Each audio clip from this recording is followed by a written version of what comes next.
Graça e paz do Senhor Jesus. Amém? Amém. Que bênção, irmãos. Que bom que a gente está aqui nesta quinta-feira, mais um tema, né? Dentro desta série que nós temos trazido já desde o início do mês de março. Preocupada, esta igreja tem estado com as famílias. Irmãos, eu queria dizer aos irmãos que a situação que acomete as famílias evangélicas, por vezes é tão séria, que nós precisamos pedir a Deus que enquanto nós estamos olhando para esses textos da palavra de Deus, o Espírito Santo do Senhor produza mudanças na nossa vida e na nossa igreja. Uma das estatísticas que me preocupam bastante, alarmantes, tem a ver com o número de divórcios que acontecem entre cristãos. Segundo o que se tem de dados, é verdade que esses dados desprezam um fator muito importante, que é o número de pessoas que têm entrado para as chamadas uniões informais, casamentos que não são realizados dentro do molde civil, mas o número de divórcios entre evangélicos é exatamente o mesmo número que acontece na sociedade que não é cristã, ou a sociedade como um todo. Então, eu subo aqui hoje com o temor redobrado no meu coração, porque só nessas 2 últimas semanas, nós tivemos ou a probabilidade ou o fato de que casais aqui da igreja também se separam. E quando a gente está lutando, nós pastores, estamos lutando e conversando e tentando ajudar os casais a não tomarem essa decisão, tentando demover da mente deles esse propósito, essa proposta da separação, como se fosse essa a solução para os problemas. E a gente usa todos os argumentos possíveis e prováveis, é claro, nessa hora a palavra de Deus precisa vir em primeiro lugar, mas é triste pensar que às vezes a gente abre a palavra de Deus assim de uma maneira tão clara e a gente expõe isso à pessoa e diz: olha, está vendo, o texto está falando, não é essa decisão que você tem que tomar, e a pessoa diz: mas eu quero, eu vou tomar essa, eu já decidi.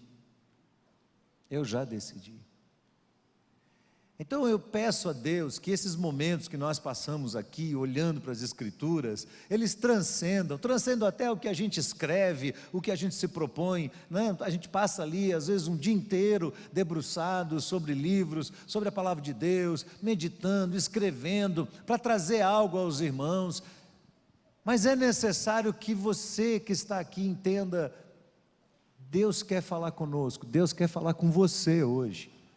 E aí você olha para esse tempo e fala assim: espera aí, mas eu não estou criando filhos, eu não tenho filhos, não vai falar disso hoje, que assunto chato. Deixa eu dizer para você, que o texto que eu vou apresentar hoje aos irmãos, que é Efésios capítulo 6, o verso 4, a primeira vez que eu fiz uma meditação sobre este texto, tomando 5 observações básicas do verso bíblico, eu tinha 20 anos de idade, portanto 7 anos antes de eu casar com minha maravilhosa esposa Cléo, 7 anos antes, e eu preguei para um grupo de mais ou menos 30 pessoas, e vários ali já eram avós, e eu todo ousado preguei o texto, e no final alguns daqueles avós e alguns daqueles pais me procuraram. Eu me lembro de uma senhora que chegou para mim, me abraçou e disse: meu irmão, que bênção ter ouvido o que você falou hoje. Ah, como eu queria voltar a minha vida como um filme e ir lá atrás e começar de novo para aplicar alguns desses conceitos. E eu fui para casa pensando, mas quem sou eu? Eu, malemar, sou um filho, meio desajustado, meio confuso, novo demais. Como é que eu posso estar ensinando outras pessoas como elas devem se portar? A grande questão é que não era eu, era a palavra de Deus. E a Bíblia diz que a palavra de Deus nunca volta vazia. Então, se você está aqui hoje, você é solteiro, não tem filhos, ou é casado e não tem filhos, eu quero dizer para você que o que você vai ouvir hoje é Deus falando ao seu coração. É Deus mexendo com você. Os textos que nós vamos ler, os textos bíblicos que nós vamos ler e vamos ressaltar, eu peço a você que toda vez que eu pedir para você abrir num texto, vá com aquela gana de que Deus vai falar ao seu coração. Porque a gente tem uma jornada pela frente. Naquela época eu não tinha filhos, depois eu me casei. Hoje eu tenho 2 filhos, a mais velha já casada, morando em outro país, distante de nós, e o meu filho estudando fora também, distante de nós. E você sabe que quando você tem um filho distante, graças a Deus hoje pela tecnologia, porque a gente pode acessar e ver a pessoa e conversar e mandar um recado todo dia e receber alguma notícia todo dia, isso aplaca um pouco a dor da distância. Mas hoje, no finzinho da tarde, eu fui ao aeroporto buscar Lucas e dei um abraço nele e ele quase me estrangulou. E levei eles para casa, a razão pela qual Cléo não está conosco hoje é porque ela está paparicando o filho, não é? Exercendo ali a sua função de mãe. E olha, irmãos, é impressionante isso. Por mais que a tecnologia ajude, nada substitui esse toque, né? Nada substitui esse abraço, essa alegria de poder trazê-los para perto. Ou como diz João lá na sua carta, 1 João, capítulo 1, verso 3, aliás, 2 João, o verso 3, quando ele diz, me alegro por saber que os teus filhos estão vivendo, todos eles, na verdade. Isso é uma grande bênção para nós. Então abra sua Bíblia em Efésios capítulo 6, leia comigo apenas o verso 4 desse texto. Efésios, no capítulo 6, esse texto de Efésios foi citado aqui nesta série várias vezes. Hoje eu quero destacar aí capítulo 6, verso 4. O texto diz assim, e vós pais, não provoqueis vossos filhos a ira, mas criai-os na doutrina e na admoestação do Senhor. Amém? O que é que Deus fala com você quando você lê esse texto? O que é que vem ao seu coração? Fique com seus olhos atentos, porque cada parte desse texto é importante para nós. Criação de filhos é um assunto importante, muito importante. Nós sabemos quão difícil é criar os nossos filhos, porque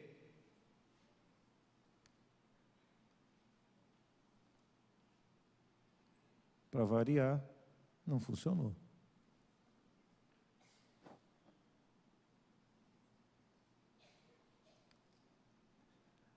Olha lá, vou começar de novo aqui, hein, gente.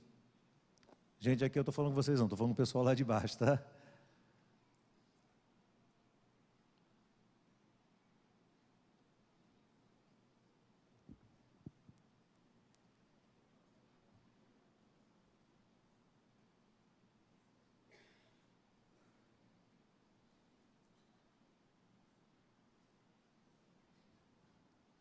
Bom, quando ele vai abrir.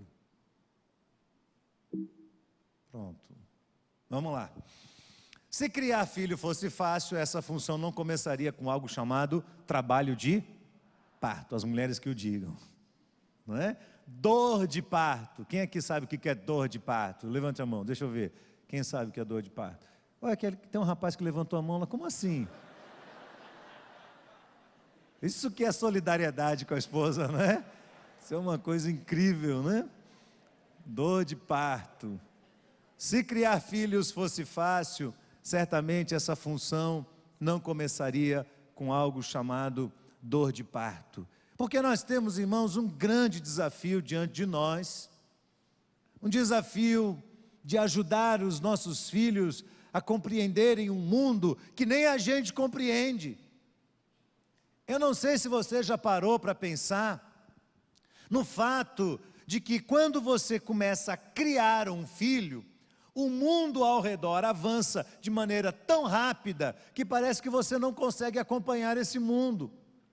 Então, de vez em quando, você se vê numa situação muito parecida com essa que eu vou mostrar aqui para você, se o computador ajudar.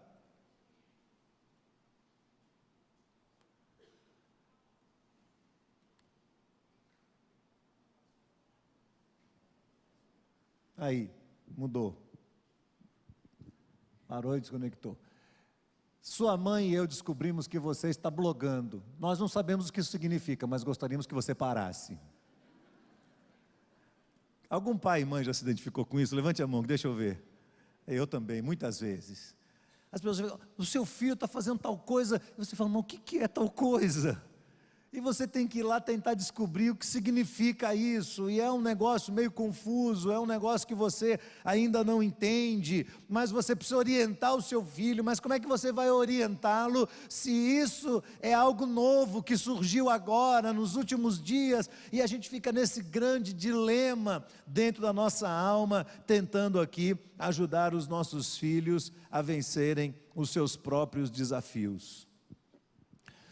O IBGE detecta algumas mudanças na família brasileira.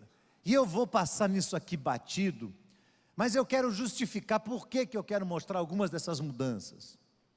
Há cerca de quase 30 anos, no momento em que o Brasil começou a mergulhar de cabeça no marxismo cultural, alguns pedagogos se levantaram no Brasil dizendo: o grande problema deste país é o formato de educação a que nós temos submetido nossos filhos e os alunos das escolas.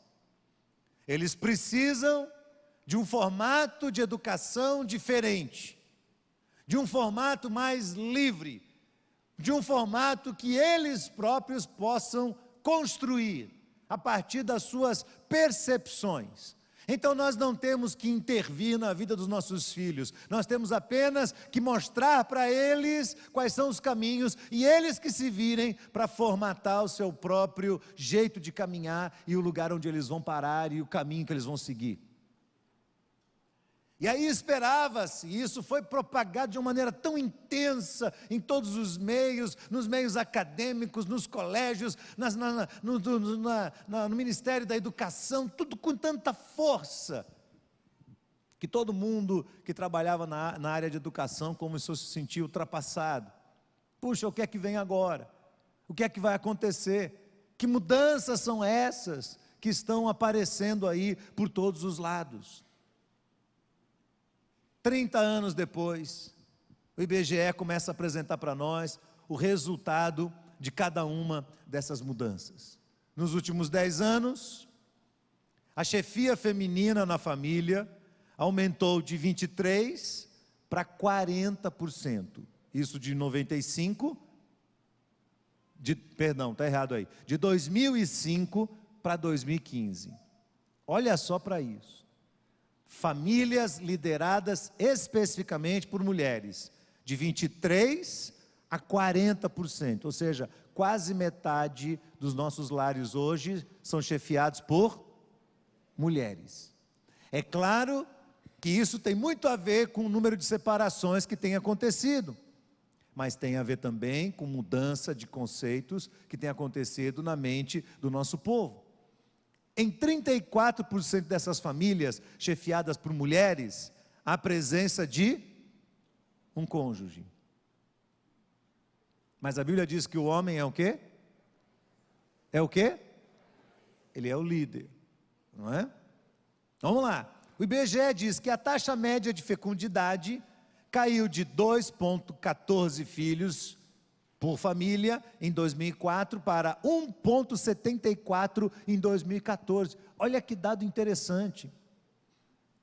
Nós estamos seguindo exatamente o mesmo caminho da Europa, um declínio de 18,6% em 10 anos. As pessoas não querem mais ter filhos, segura essa informação que você vai precisar dela daqui um pouco. O índice de homicídios entre jovens de 15 a 23 anos cresceu 77% nos 2 últimos anos. E um detalhe importante, a Bahia lidera o número de homicídios entre jovens do sexo masculino nessa faixa etária de 15 a 23 anos. O jornal hoje noticiou que 52% dos garotos de 11 e 12 anos, 52% já experimentaram drogas, cerca de 15% deles são totalmente dependentes, independente de classe social ou da educação.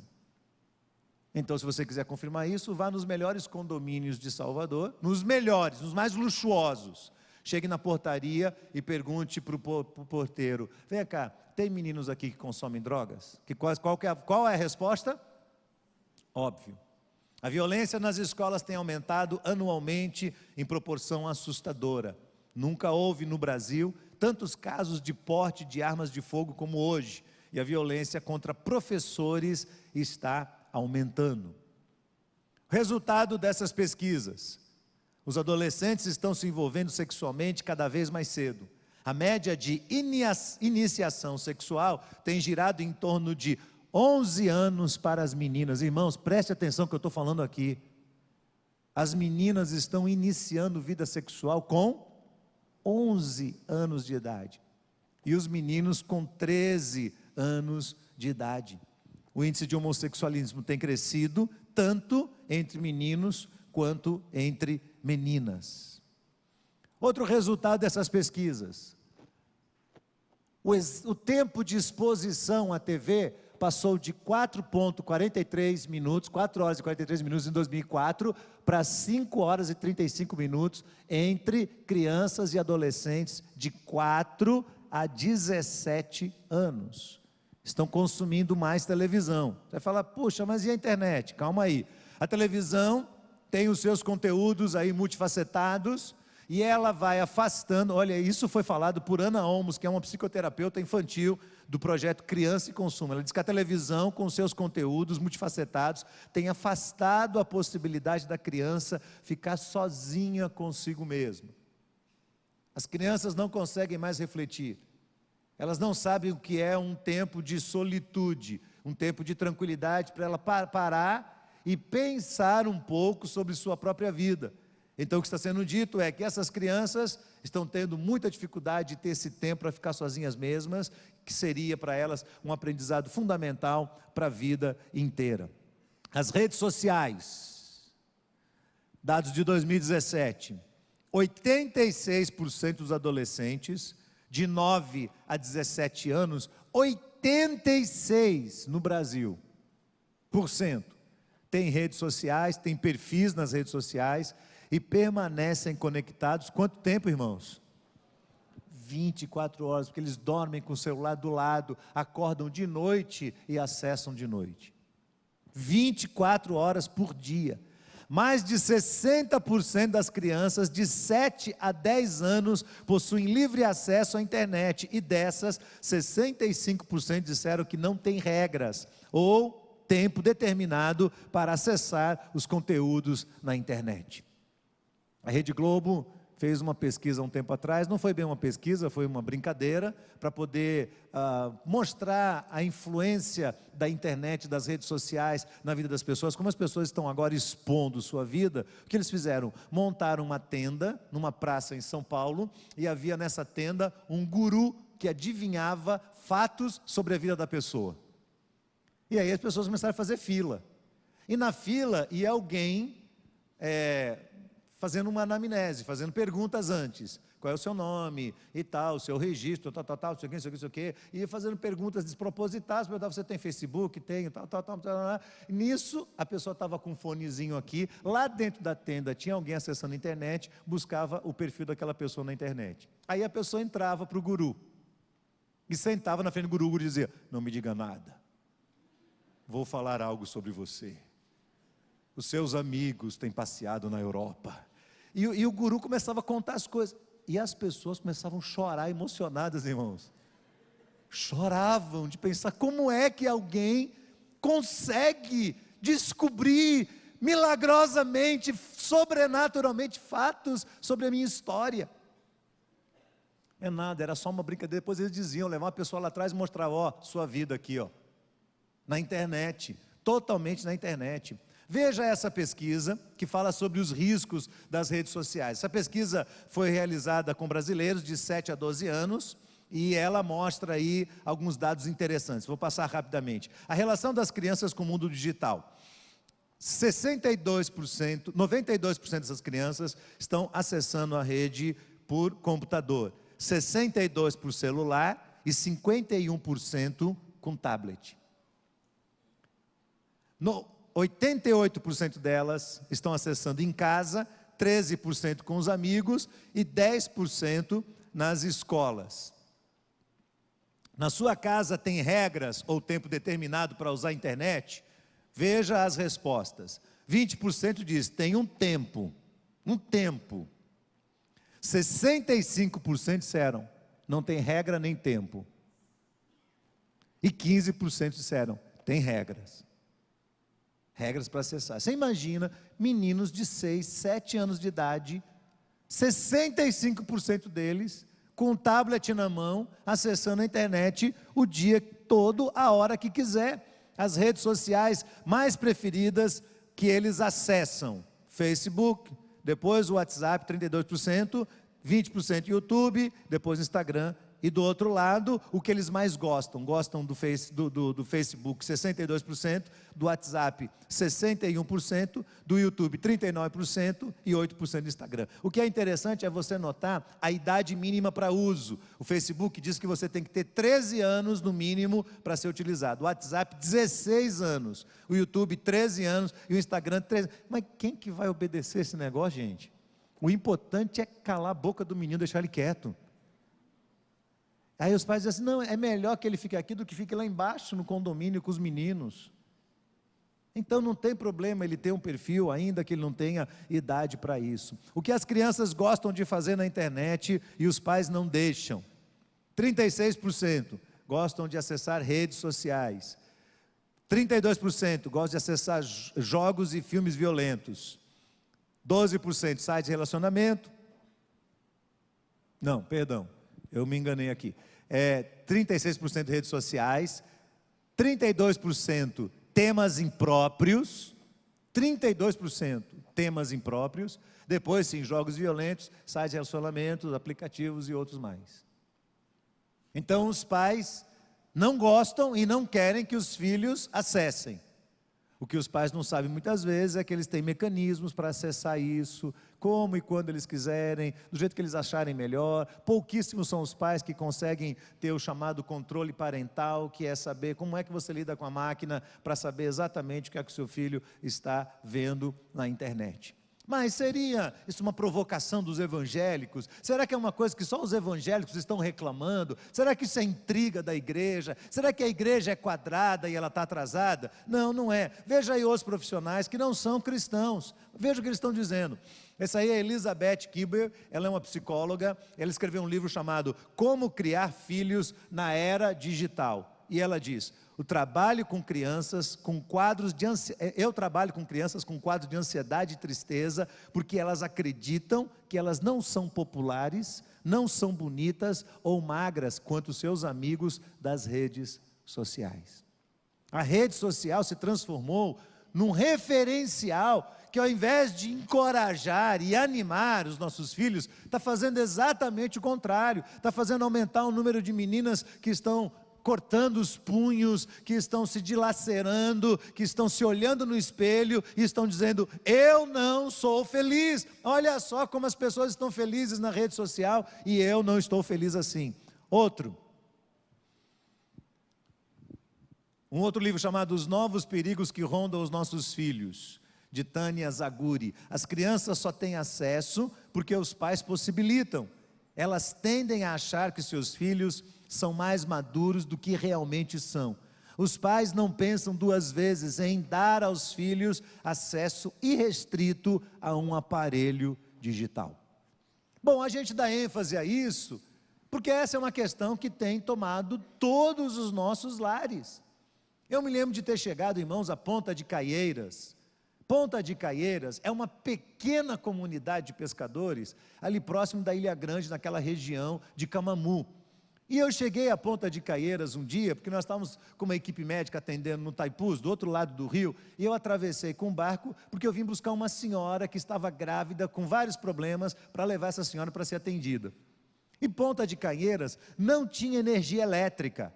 As pessoas tinham baterias em casa, tinham geradorzinhos, e tinham outros mecanismos para tentar ter um pouco de luz e ter alguma coisa lá. Quase todo mundo tem televisão, não tinha energia elétrica, mas todos tinham jeito de colocar uma televisão.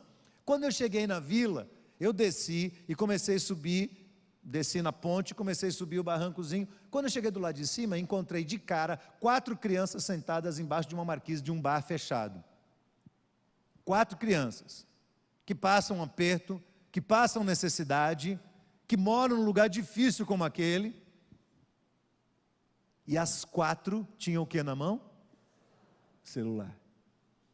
As 4, pequenininhas, crianças de 7, 8 anos de idade, a maiorzinha devia ter uns 11, mas era essa faixa de idade, e elas estavam ali. Eu olhei, brinquei com elas, falei: por que vocês estão aqui? Ela disse: porque aqui é o único lugar que tem sinal, tio.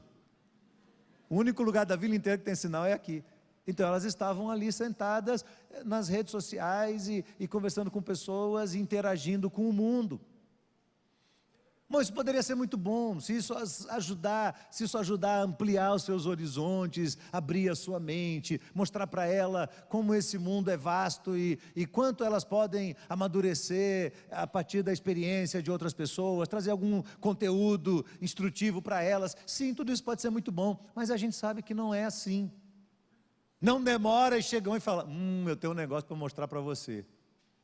E aí eles começam a acessar todo quanto é tipo de conteúdo ali, sem nenhum controle dos pais. A gente ouve muitas histórias dessas, e a gente vai pensando: meu Deus, o que é que vai acontecer? Esse país está ficando tão confuso. Se os caminhoneiros deram uma leve amostra para a gente do que seria um blackout no país. Se realmente acontece um blackout no país, meu Deus, o que é que vai acontecer? Há indícios de crise hídrica no Brasil, há problemas políticos no Brasil, há problemas da economia, há problemas na área de educação, há problemas na área de saúde. Meu Deus do céu, quanta coisa está acontecendo ao redor de nós. Será que não é melhor a gente fazer jus à pesquisa do IBGE e começar a parar de ter filhos? Porque talvez seja essa uma solução. Parece incrível, irmãos, mas a juventude de hoje não pensa mais em ter filhos.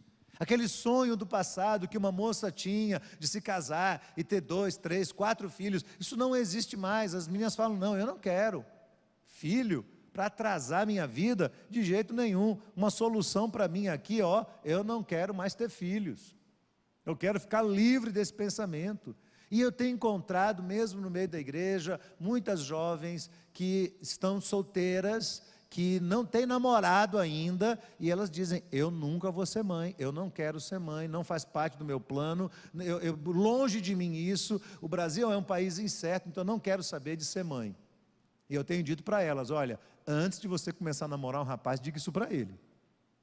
Diga para ele que você não quer ser mãe. Antes de começar a namorar, para não acontecer de você ficar quietinha e se casar com um rapaz que tem vontade de ter um filho ou 2 filhos, e de repente ele descobre lá, depois do casamento, que você não quer ser mãe.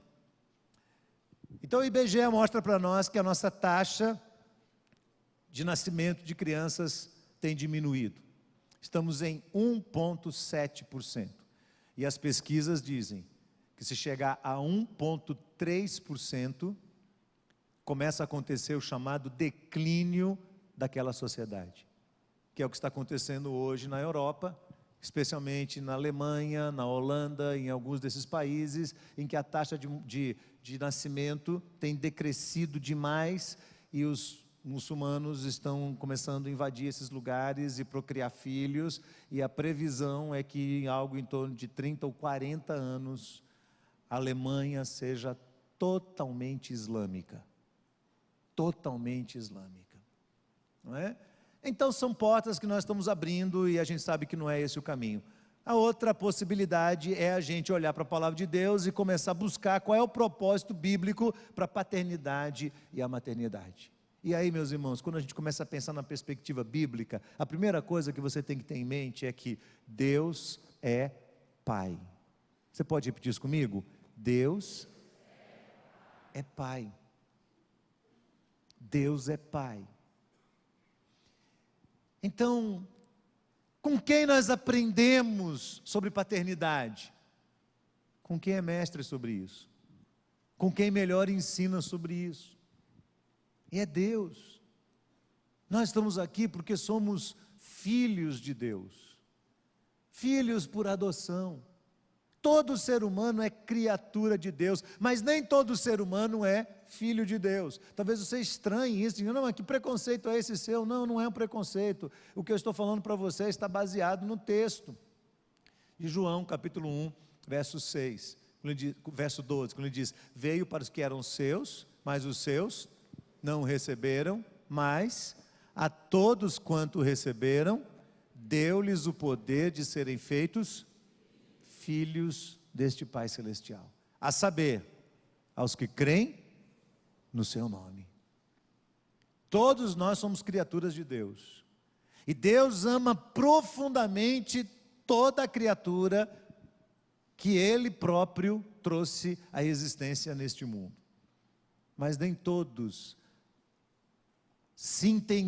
estão se entendendo, ou tomaram a atitude necessária para se transformar num filho de Deus.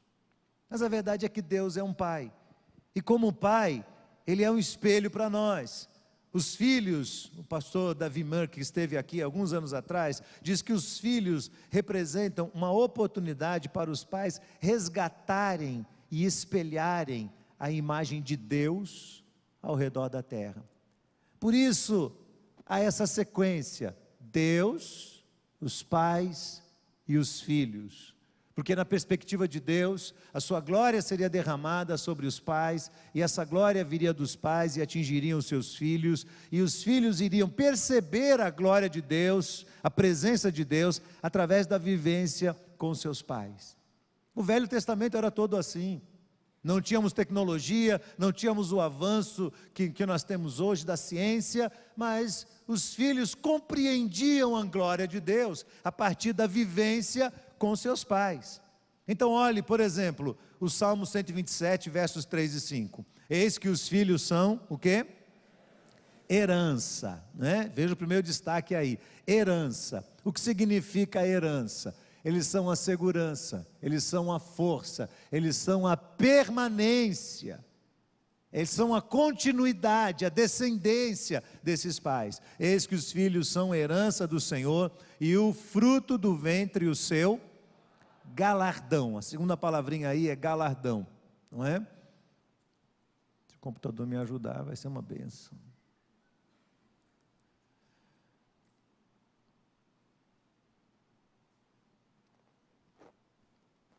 Eu vou pedir para o pessoal do DECOM trazer para mim o passadorzinho, por favor, se alguém puder descer lá de baixo, me traga o passador manualzinho, eu vou tentar passar com ele aqui, que está meio complicado.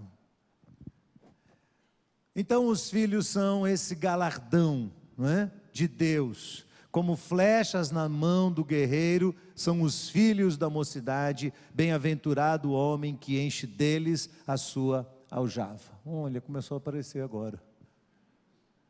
O galardão significa a recompensa, e as flechas, a proteção e defesa. Ok, dá uma quebrada na gente mais ou menos, viu?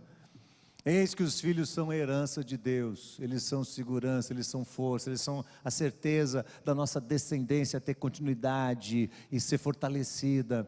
E o fruto do ventre, o seu galardão, a recompensa de Deus, como flechas na mão do guerreiro, que é essa proteção, essa defesa de Deus, são os filhos também na sua mocidade. Bem-aventurado o homem que enche deles a sua aljava. A grande questão, irmãos, é que a gente precisa ter um equilíbrio para que os filhos não se tornem um ídolo da gente, eles se tornem a nossa geração, eles se tornem a nossa descendência, mas eles não sejam os dominadores de uma nova era. Cadê? Trouxe lá para mim? Alguém do DECOM vai trazer? Isso, por favor, querido, obrigado. Vamos ver se isso funciona agora. Vamos ver. Orem aí, irmãos. Ó, deu certo. Aleluia. Passou. Ai, Jesus. Pronto. A grande questão é que o filho precisa ser bênção, precisa ser manifestação da glória de Deus, mas ele não pode ser um ídolo. Quando o filho se transforma num ídolo, significa que toda a nossa vida agora foi direcionada para ele, e os pais começam a tentar definir e construir sua imagem pessoal através do sucesso desse filho, ou tentando eliminar desse filho toda a sorte de sofrimento, de desconforto, para que ele seja supostamente feliz. E quando isso acontece, nós criamos filhos enfraquecidos, filhos cheios de si, filhos autossuficientes, filhos mandões, filhos que não sabem ouvir um não, que não entendem o que é um não, que ficam magoados, que quando estiverem na fase da juventude, vão se dilacerar, vão fugir da vida, vão fugir de responsabilidades, vão fugir de tensões, porque eles não foram forjados, eles não foram trabalhados para viverem debaixo de uma disciplina. Então, é um desafio para nós. Dr. Gary Thomas, que é um conselheiro cristão, escreveu um livro chamado A Bênção de Ter Filhos, e nesse livro ele traz um capítulo falando sobre conforto e caráter. O que queremos desenvolver nos nossos filhos? Queremos que eles sejam crianças que vivam num mundo confortável, cercados de aparatos que vão tornar a vida deles fáceis, ou queremos desenvolver neles o caráter? Se queremos desenvolver o caráter nos nossos filhos, vamos ter muito mais trabalho. A criação de filhos nos ensina a valorizar muito mais o caráter e o serviço do que propriamente o conforto. Então, quando a gente peca muito nisso, e eu não sou um pai perfeito, eu errei muito na criação dos meus filhos, a gente quer eliminar dos filhos toda a possibilidade de se sentirem mal, porque a gente tem medo. De repente eles olhem para nós e digam: meu pai não era uma pessoa boa. E aí nós queremos fazer tudo, tentamos compensar. Alguns pais que sentem um peso na alma, porque passam muito tempo distantes dos filhos, o dia inteiro trabalhando, e às vezes esses pais, os filhos ainda são pequenos, e eles vão estudar à noite, e vão fazer cursos, e vão fazer outras coisas, e tem outros compromissos, e esses meninos quase não têm contato com os pais. Então, quando os pais têm ali aquele pequeno contato com os seus filhos, então eles querem dar tudo que os filhos acham que devem ter, eles querem fazer tudo pelos filhos para que os filhos não se sintam mal. Eles querem dar conforto ao filho sem perceber que isso está fazendo muito mais mal do que bem. Eu não estou dizendo que você tem que judiar de uma criança. Eu não estou dizendo que você tem que fazer a criança sofrer. Eu estou dizendo que você precisa ajudar a criança a caminhar lado a lado com você e perceber que a vida não são só flores. A vida não é tão simples. A vida não é tão fácil como a gente imagina. Ele diz no seu livro: não é na tranquilidade da vida que se formam grandes personalidades. Sem passar por grandes necessidades, o seu filho nunca conhecerá as grandes virtudes. Então eles vão precisar passar sim por aperto, eles vão precisar passar sim por necessidade. Por isso, quando eu olho para esse Salmo 127 e vejo que esse Salmo diz que os filhos são bênçãos de Deus, os filhos são herança do Senhor, quando eu penso que eles são herança de Deus, então eu preciso trabalhar a minha mente e pensar: até onde tem uma parte de Deus e até onde tem uma parte que é minha, nesse processo de desenvolver o caráter dessa criança. porque o Salmo mostra que é uma mistura, há um treinamento dos pais, o acompanhamento dos pais, há uma energia que você precisa deslocar para essa criança. Você não pode chegar em casa todo dia extenuado, todo dia super cansado, todo dia irritado, nervoso. Eu tinha uma família que eu conheci, que o pai todo dia que chegava em casa, chegava mal-humorado. Ele trabalhava numa das indústrias aí do polo, e todo dia que ele chegava em casa, ele chegava nervoso. Ele tinha um pouco de enxaqueca, então ele chegava bravo. E aí a mãe falava para as crianças: filhos, olha, ninguém fala nada com o papai quando ele chegar em casa. Não digam nada. O papai precisa de um tempo para se refazer. Então o papai chegava, tomava um banho, entrava no quarto, trancava a porta e ficava quieto. E as crianças brincando pela casa e não tinham acesso a ele. Quando ele saía do quarto para ir jantar, as crianças já estavam indo dormir. Não precisa dizer o que aconteceu. Quando foram chegando no período da adolescência, esses meninos não tinham mais afinidade com o pai, nem com ele, a amizade com ele, nem com a fé dele. Não adiantava o pai ir à igreja, não adiantava o pai ter um credo doutrinário.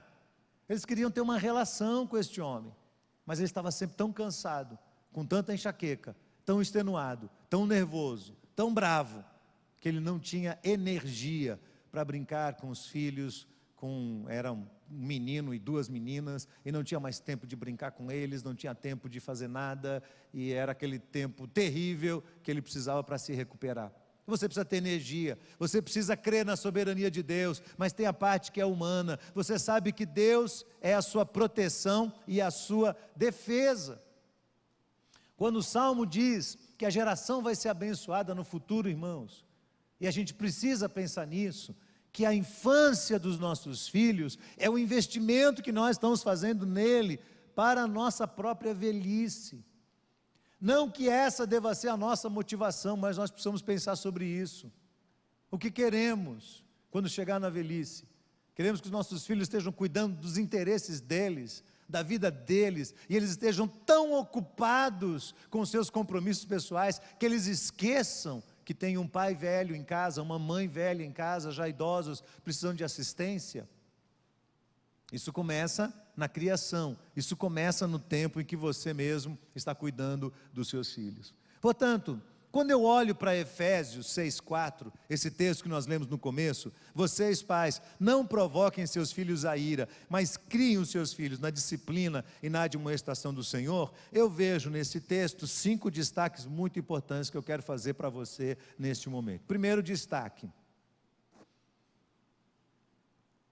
vós, leia comigo por favor, vós pais. Esse é o primeiro destaque que eu quero fazer do texto. A quem foi escrito esse verso? Aos pais. A vovó pode ser pai? Não. Não diz vós, vovós. Diz vós. A babá pode ser pai, pode ser mãe? Às vezes é. Mas pode ser? Não. Não é. O texto não diz vós, babás. Vós, titias. Vós, vizinhas. Vós, amigas. O texto diz: vocês, pais. De quem é a responsabilidade de criar os filhos? É dos pais. Vejam, o Senhor é pai. Eu disse que Deus é pai. Hebreus capítulo 13, o Senhor diz assim: 13 verso 5, não te deixarei e nem te desampararei. O que é que Deus faz conosco? Ele nunca nos abandona. Ele não nos deixa. Aliás, o Salmo diz que Deus não dorme, Ele está atento às nossas necessidades. Isaías 49, verso 15: porventura, pode uma mãe esquecer-se tanto do seu filho que cria? Pode ou não pode, irmãos? Pode ou não? Pode, né? A gente já viu umas loucas por aí, então pode. Mas naquela época era mais difícil. E o Senhor fala pela boca de Isaías: pode uma mãe esquecer-se tanto do seu filho que cria, que não se compadeça dele, do filho do seu ventre? Leia comigo o restante. Mas, ainda que esta se esquecesse dele, contudo, eu não me esquecerei.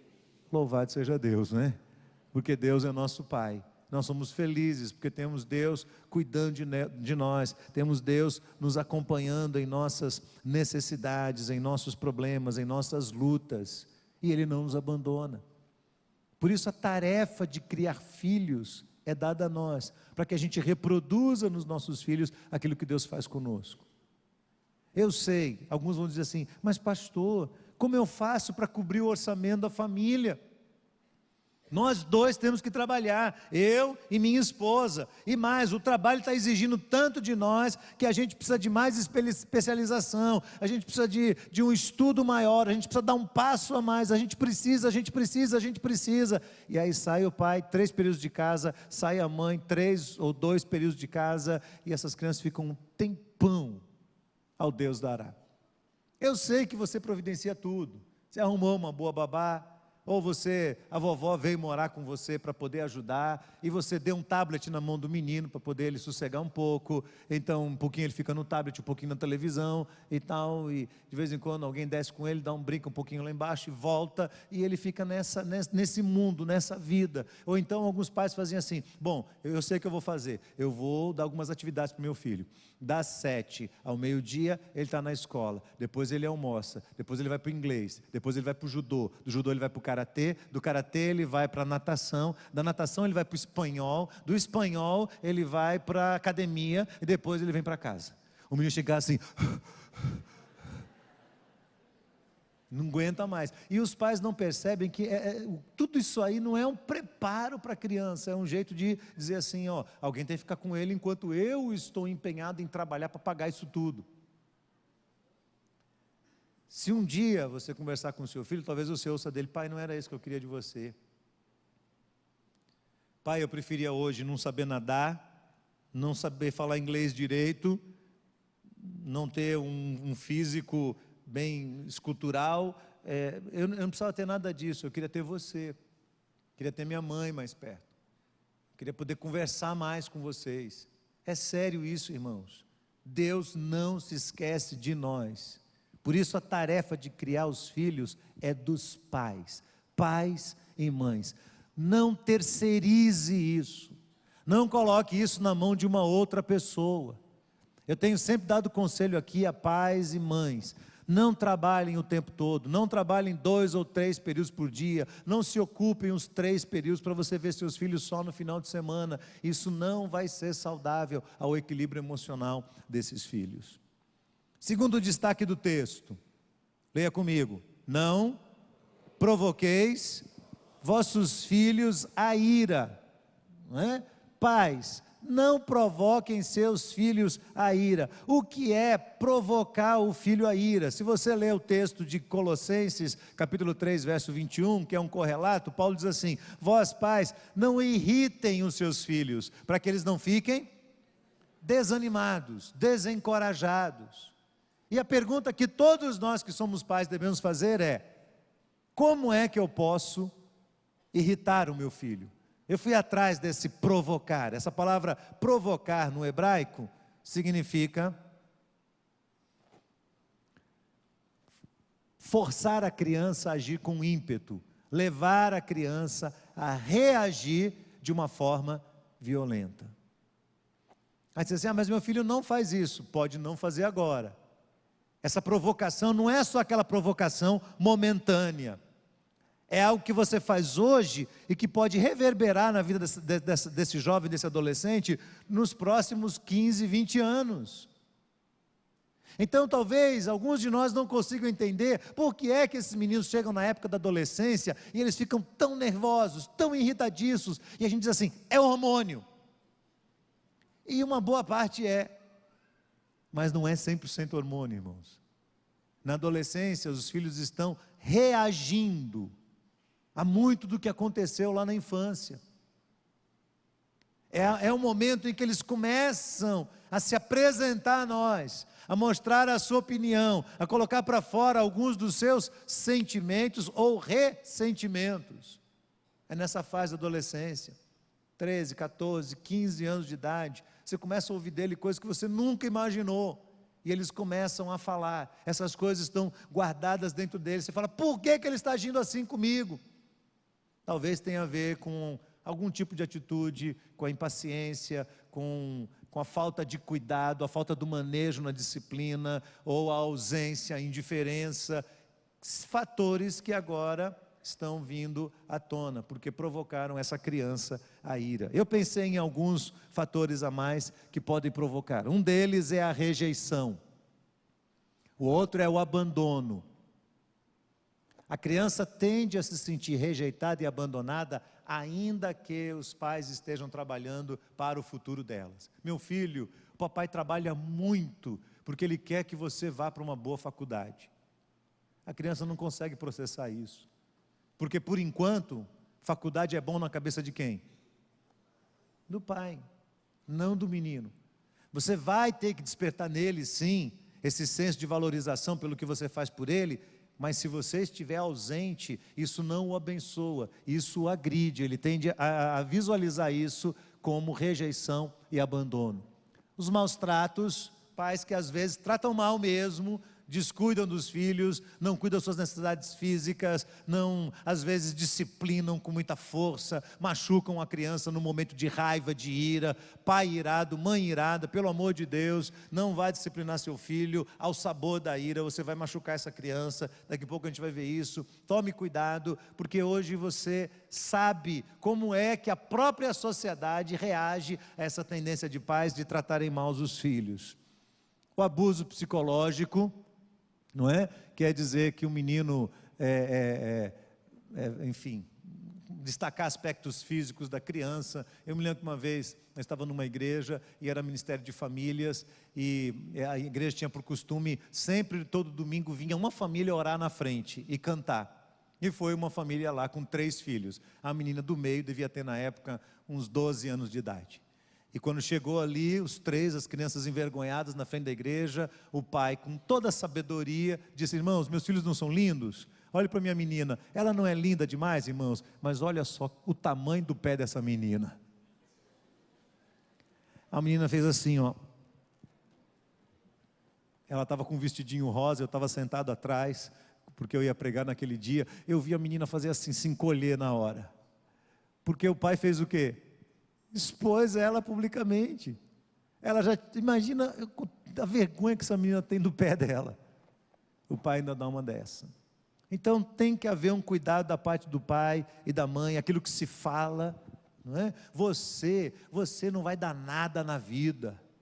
Você é um menino que não aprende nada, não é possível. Eu vou fazer dever com você, não é possível. Você nunca aprende nada.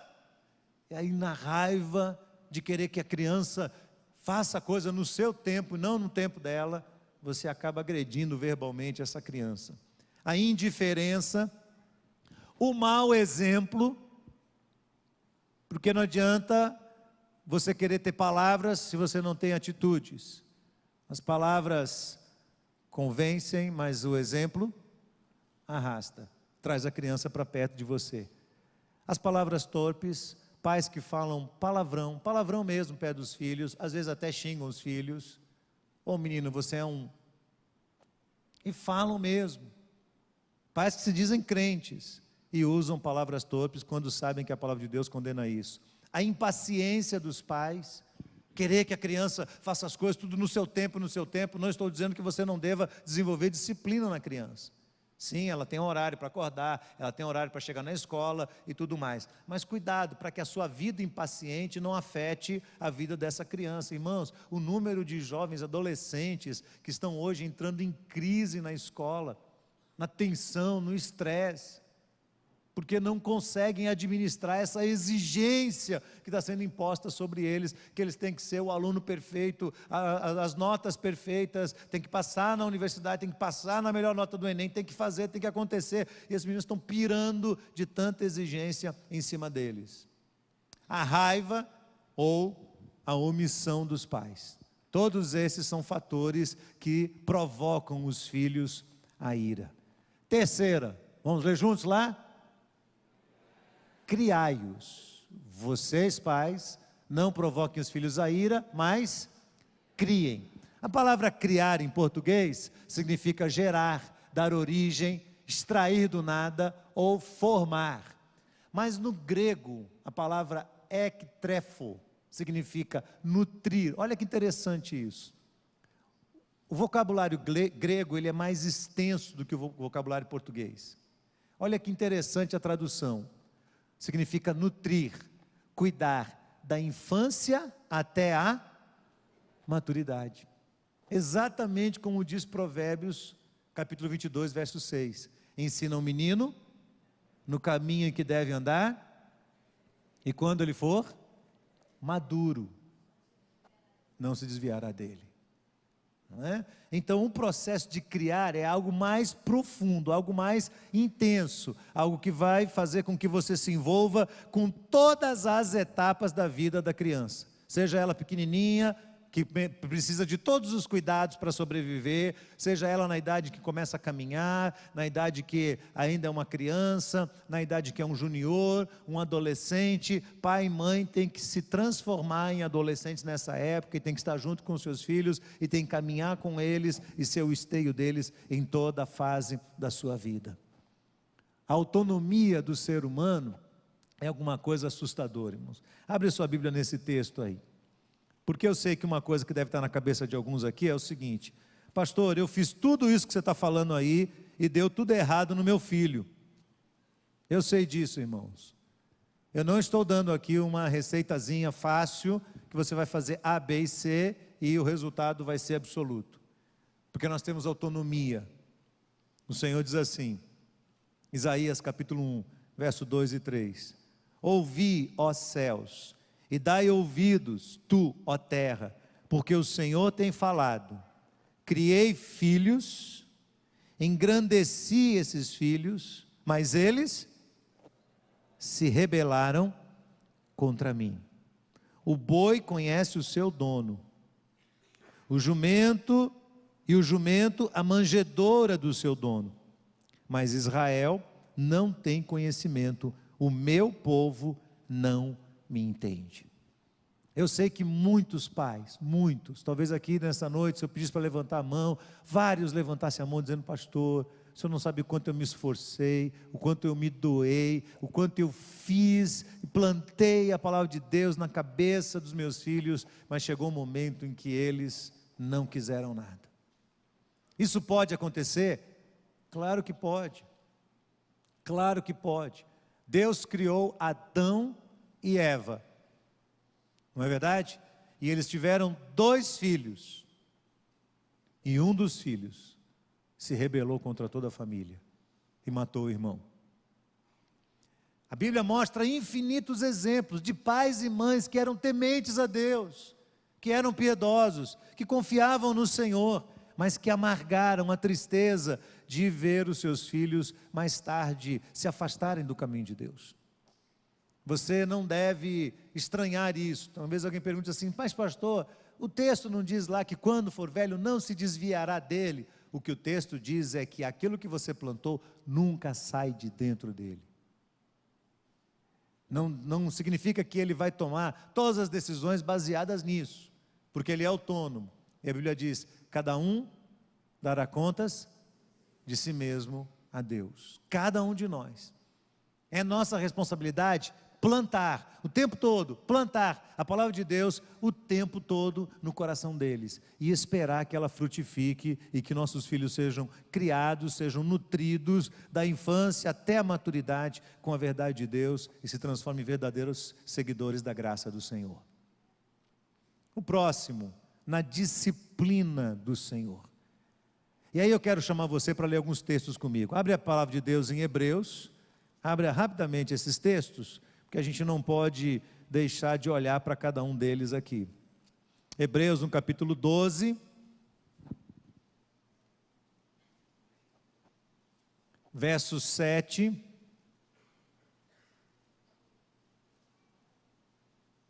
Perdão, coloquei 7 aí, não é 7, é do 5. Hebreus 12, a partir do verso 5. Já vos esqueceste da exortação que argumenta convosco como filhos. Hebreus 12, verso 5. Que argumenta convosco como filhos. Filho meu, não desprezes o quê?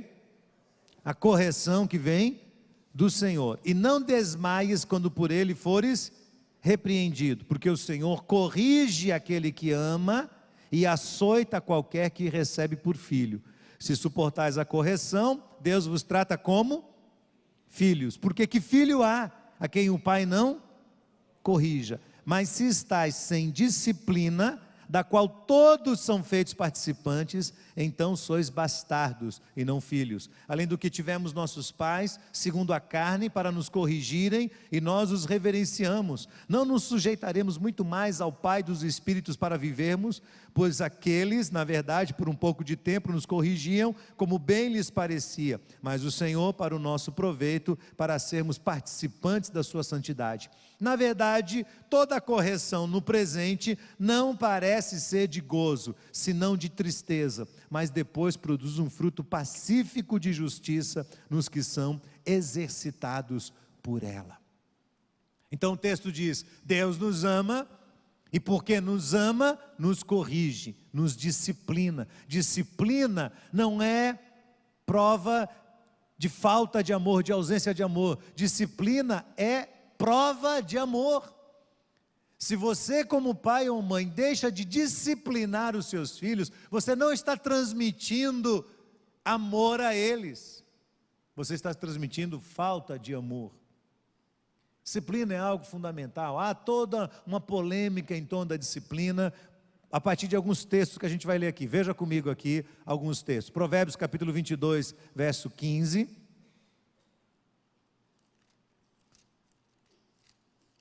Provérbios 22, verso 15. O texto diz assim: a estultícia, que é a tolice, a futilidade da vida, a maldade está ligada ao coração da criança, mas a vara da correção a afugentará dela. Essa palavra vara foi uma palavra que tem trazido aí muita polêmica no meio evangélico. As leis dizem, olha, a lei da palmada diz que você não pode, sob qualquer hipótese, bater no seu filho. E é verdade, eu concordo, as crianças não podem ser feridas, machucadas, sofrerem maus tratos. A gente vive no meio de uma sociedade violenta, a mulher apanha do homem, os filhos apanham dos pais, e é algo assim terrível, como o ser humano tem essa tendência, essa tendência à crueldade, de ferir, de machucar o outro. Por outro lado, irmãos, a gente às vezes não entende o que a Bíblia está falando.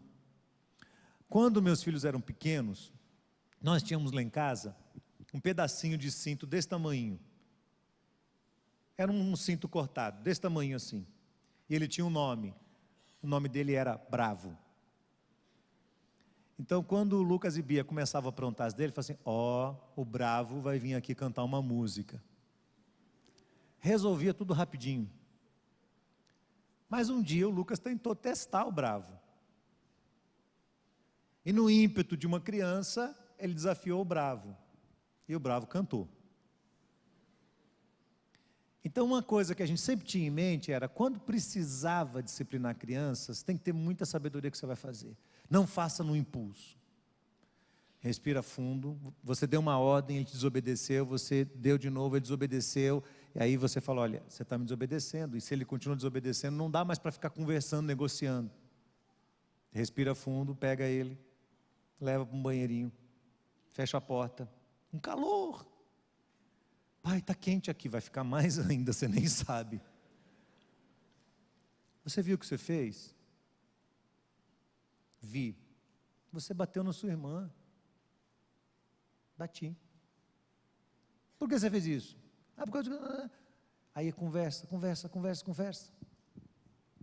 Às vezes a criança se arrepende. Tem crianças que são mais dóceis, só essa conversa que você está tendo com ela ali já é suficiente. Às vezes não. Eu vim uma vez de Camamu dentro do carro, com Bia e Lucas, com rotavírus. Alguém aqui já teve rotavírus? Se você não tomar cuidado, o rotavírus mata em 3 horas de desidratação. E quando eles começaram com os primeiros sinais, eu estava saindo de lá.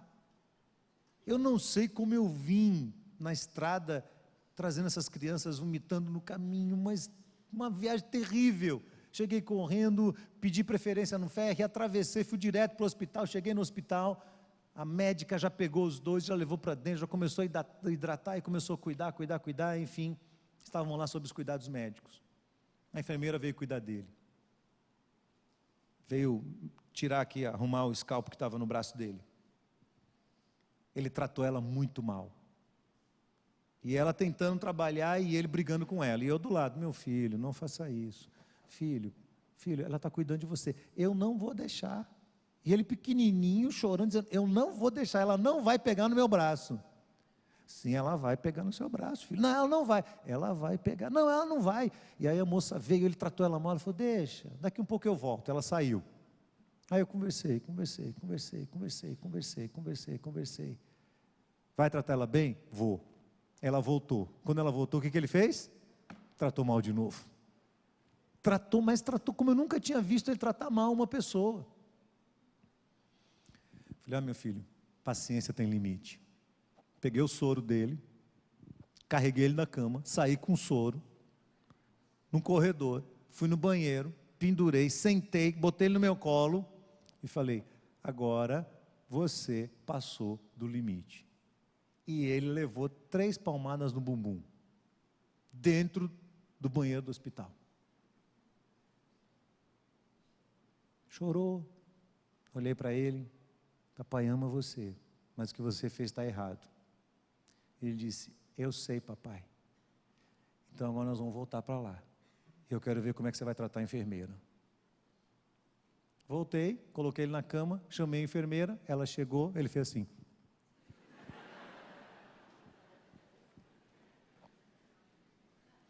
O que eu estou querendo dizer, irmãos, é que isso demanda tempo, isso desgasta, mas tem que haver esse processo da disciplina, do cuidado.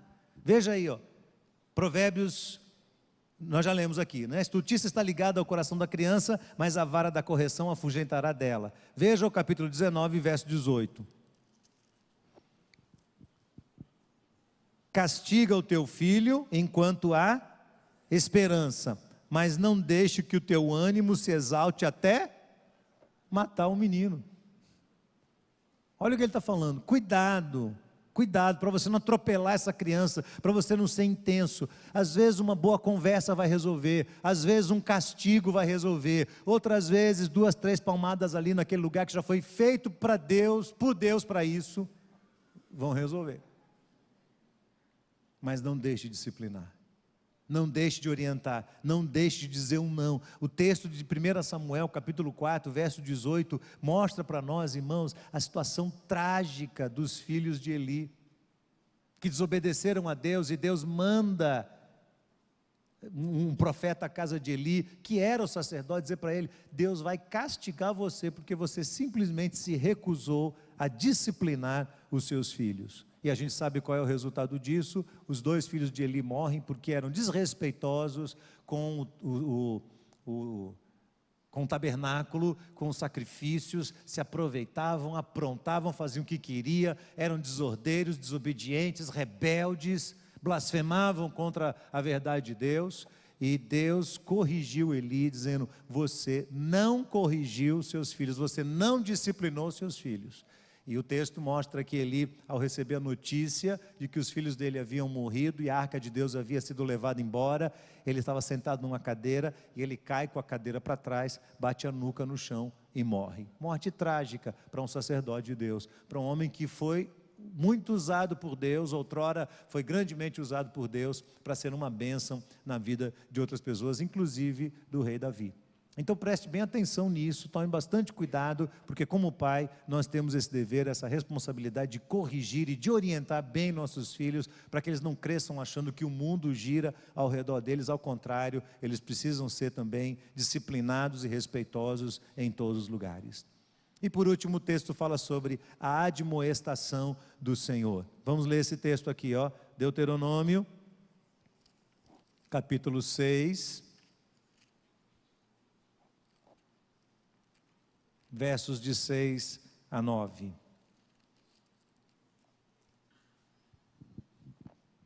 Vamos ler do verso 4 em diante. Ouve, ó Israel, o nosso Deus é o único Senhor.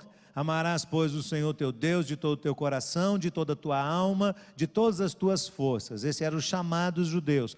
Todos os dias os pais chegavam ao redor dos filhos e falavam chamar para ele: meu filho, escute, o Senhor teu Deus é o único Senhor. Você deve amar o Senhor teu Deus de todo o teu coração, de toda a tua alma, de todas as tuas forças. Todos os dias os pais faziam isso várias vezes ao dia, porque esta era a ordem do Senhor. O Senhor diz assim: estas palavras que hoje te ordeno estarão no teu coração, e as ensinarás aos teus filhos, e dela falarás quando? Assentado em casa, e andando pelo caminho, e deitando, e levantando. Também as atarás por sinal na tua mão, e te serão por frontais entre os teus olhos, e as escreverás nos umbrais de tua casa e nas tuas portas. Então a ordem de Deus ela é clara assim: você precisa inculcar essa palavra de Deus, inculcar na mente do seu filho. Fale dela, mostre, cante a palavra de Deus, veja os cânticos que não só divertem as crianças, mas que trazem uma letra, que ajudam a desenvolver nela um senso de fé. Trabalhe com a palavra de Deus, compre a Bíblia na idade das crianças, conte as histórias, leia, dá trabalho. Eu cheguei em casa, mas pastor, eu chego tão cansado. Mas vá, por favor, vá ao quarto delas, fique lá meia hora, fique lá 40 minutos. Você não precisa fazer um sermão, você não precisa pregar um sermão para o seu filho, mas leia o texto, conte a história bíblica, coloque a mão sobre ele e ore pelos seus filhos todos os dias. Todos os dias, ore a Deus pelos seus filhos, clame a Deus pela vida deles, porque demônios do inferno vão cercar nossos filhos, irmãos. Este mundo cruel vai avançar sobre eles para tentar minar o coração deles e roubar a herança mais preciosa, que é a fé. Todos os dias, ore a Deus pelo seu filho e leia a palavra de Deus para os seus filhos. Se eles são um pouquinho maiores, escreva a palavra de Deus, mande um recado para ele durante o dia, mostre a palavra de Deus ao coração deles, ensina o menino no caminho que deve andar, para que quando ele for velho, este caminho nunca saia do coração dele. Se um dia ele tomar uma decisão errada lá na frente, irmãos, eu tenho certeza disso. Eu não fui um pai perfeito, Cléo não foi uma mãe perfeita, nós erramos muito na criação dos nossos filhos, mas criamos nossos filhos no temor do Senhor. E um dia eu chamei Lucas e Bia, eles já eram adolescentes, quase jovens, eu disse a eles: eu ensinei a vocês a palavra de Deus, eu ensinei, está claro, vocês podem se desviar desta palavra, mas ela nunca vai se desviar de vocês, ela nunca vai sair do coração de vocês. Vocês têm um dever moral com a palavra de Deus que está plantada dentro do coração de vocês, e nada nesse mundo vai arrancar essa semente da palavra de Deus no coração de vocês. Então, se um dia eles tomarem uma decisão errada, eles sabem que eles foram ensinados no caminho da graça de Deus.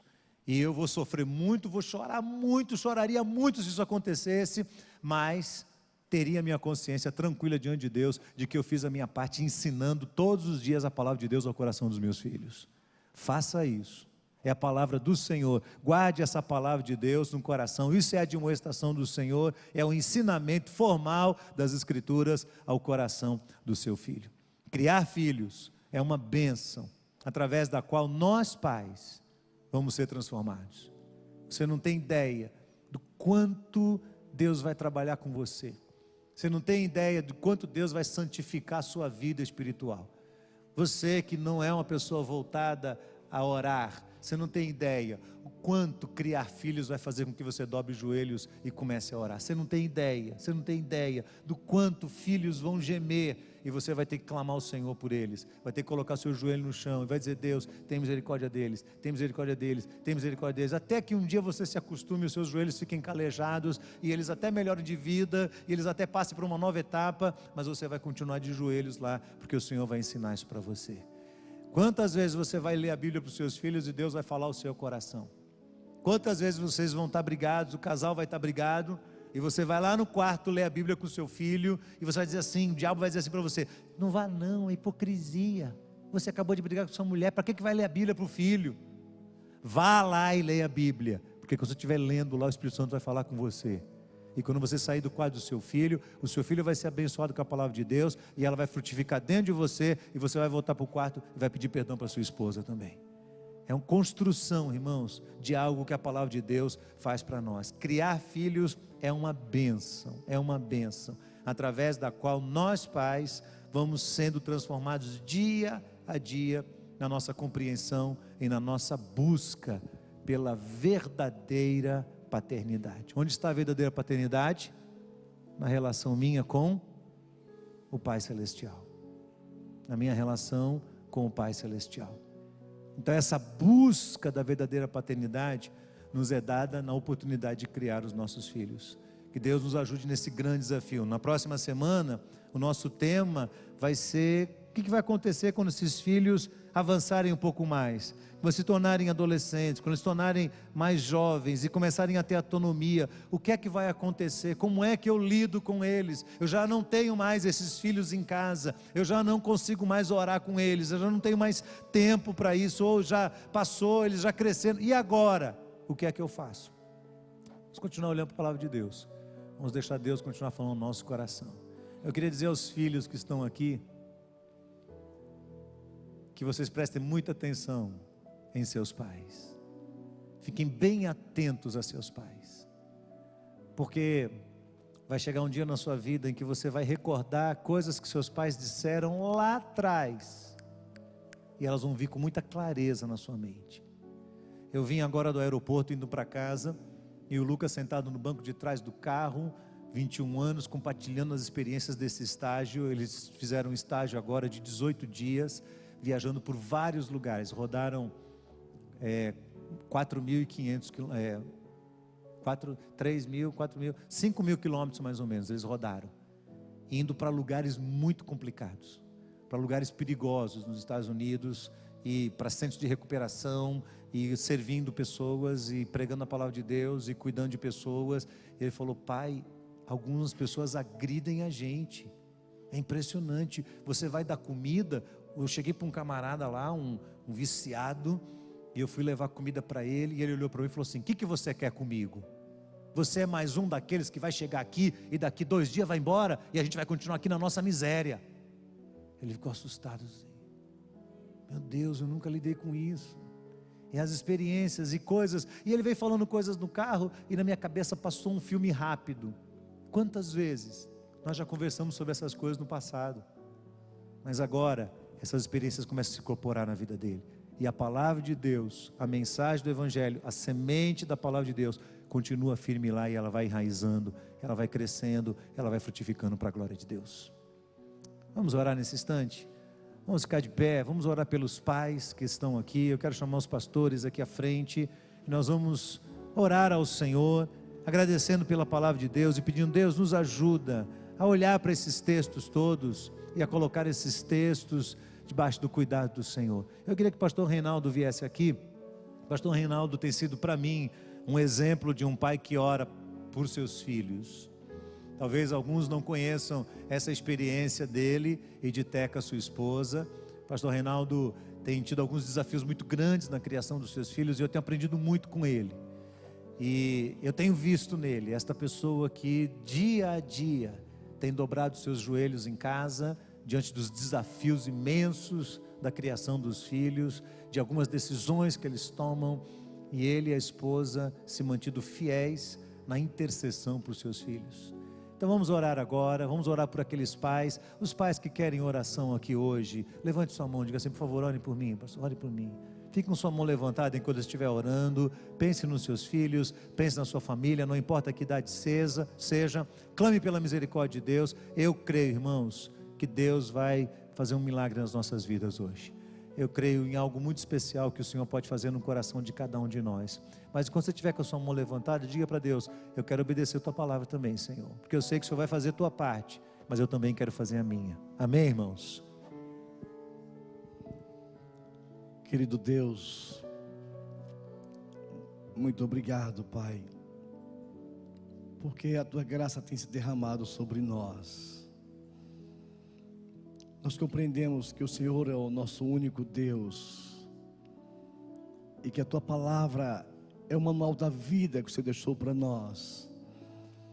Ó Deus, e quando nós nos dobramos diante do Senhor, quando nós ouvimos a tua palavra, quando deixamos essa palavra mexer com o nosso coração, com a nossa mente, com o nosso comportamento, quando permitimos que o Teu Espírito Santo atue poderosamente sobre nós, o Senhor está pronto para agir. A qualquer hora do dia ou da noite em que nós nos derramamos diante do Senhor, o Senhor ouve a nossa oração, o Senhor está atento ao clamor do Teu povo. Pai, quanto nós erramos, quando nós não ouvimos a Tua palavra, quando deixamos de lado os Teus ensinos, Senhor. Mas, ó Pai, ainda há tempo, Senhor, ainda há tempo de clamarmos pelos nossos filhos, de clamarmos e implorarmos e chorarmos. Pai, tem misericórdia de nós, perdoa as nossas faltas, Senhor. Nós imploramos o Teu poder, a Tua graça e a Tua misericórdia. Imploramos perdão, Senhor. Imploramos que o Senhor dirija a nossa mente, o nosso coração e nos conduza a sermos servos obedientes à Tua palavra. Nós precisamos estar em sintonia com o Senhor, e para estar em sintonia, precisamos estar nos esforçando para viver em obediência àquilo que Tu tem para nós. E se não estivermos em sintonia, o Senhor não vai conseguir entender o que estamos falando. E para estar em sintonia, nós precisamos estar no centro da Tua vontade. Que nós compreendamos que o Senhor está sempre pronto a nos ouvir, mas que nós precisamos estar vigiando o nosso coração e a nossa mente, nos voltando para o Senhor 24 horas por dia, onde quer que pise a planta do nosso pé. A Tua palavra precisa fazer um grande movimento dentro de nós. Nós precisamos ser sal e ser luz, onde quer que formos, onde quer que estivermos. E então o Senhor ouvirá a nossa voz e fará a Sua vontade, porque nem sempre aquilo que eu quero é a Tua vontade. E nesta hora eu quero pedir ao Senhor a Tua vontade, a Tua graça, a Tua misericórdia, o Teu poder seja derramado sobre nós, conforme os Teus propósitos para as nossas vidas. Agora nós pedimos ao Pai, perdoa os pecados dos nossos filhos. Lembramos como Jó fazia ofertas e clamava: Senhor, perdoa os pecados dos meus filhos. Nos ajuda a orientá-los nos Teus caminhos, Senhor, para que eles não se desviem nem para a direita nem para a esquerda, que eles tenham um olhar fixo no Senhor, e que nunca, nunca, nunca, Senhor, eles deixem de Te servir. Por isso nos orienta, usa-nos, usa a nossa vida para fortalecer a fé e a comunhão dos nossos filhos contigo, Senhor. Nós nos colocamos à Tua disposição para sermos usados por Ti, para a glória exclusiva do Teu nome, através dos nossos filhos. Por isso nesta hora nós os colocamos diante do Senhor, nas Tuas mãos os depositamos mais uma vez, pedindo ao Senhor: guarda-os, ó Pai, protege, livra-os do mal, repreende toda força maligna de perto dos nossos filhos, sejam através de amigos, sejam através de qualquer ensino que eles possam ouvir, possam ver. Deus, que esses ensinos do mal sejam apagados da mente deles, dos seus comportamentos, do seu dia a dia, e que a Tua palavra faça um efeito maior através da nossa fala para com eles, ó Deus poderoso. Nós pedimos revestimento dos céus na sua mente, ó Pai. Tem misericórdia dos nossos filhos, salva-os, ó Pai. Leva-nos em paz às nossas casas, nos prepara para dar um ensinamento melhor e viver uma vida melhor para a glória do Teu nome, e que o Senhor possa ouvir a nossa voz, porque nós vamos estar em sintonia com o Senhor, na autoridade do nome do Senhor Jesus. Que Deus nos abençoe, queridos. Amém.